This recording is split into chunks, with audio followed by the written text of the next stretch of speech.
La réduction des émissions de CO2 en aviation internationale, la question vient de faire l'objet d'un séminaire à Libreville, le 3e du genre. Les travaux ont été ouverts par le ministre en charge des Transports en présence de Jean de Dieu Gomsgombi et Francis Ngomo.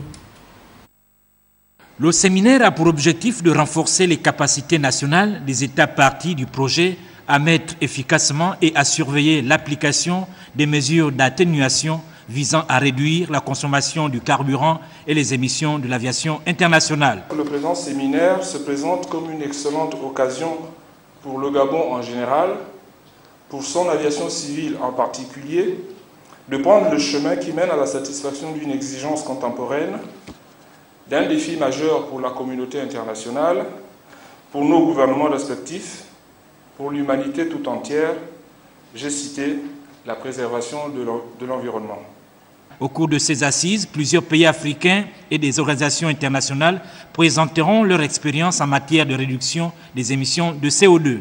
En 2010, l'OACI est devenue la première agence des Nations Unies à adopter des objectifs ambientaux pour la réduction des émissions de CO2 provenant de l'aviation. Cela inclut une amélioration de l'efficacité énergétique du carburant de 2% par an. En ouvrant les travaux, le ministre gabonais des Transports apprécie l'engagement du Gabon à ratifier l'accord de Paris. L'engagement du Gabon à ratifier l'accord de Paris sur le climat, dont la matérialisation est en cours au Parlement, à l'orée de l'organisation la semaine prochaine à Marrakech au Maroc de la COP 22, lui permet de participer pleinement à l'entrée en vigueur de cet accord sur le climat.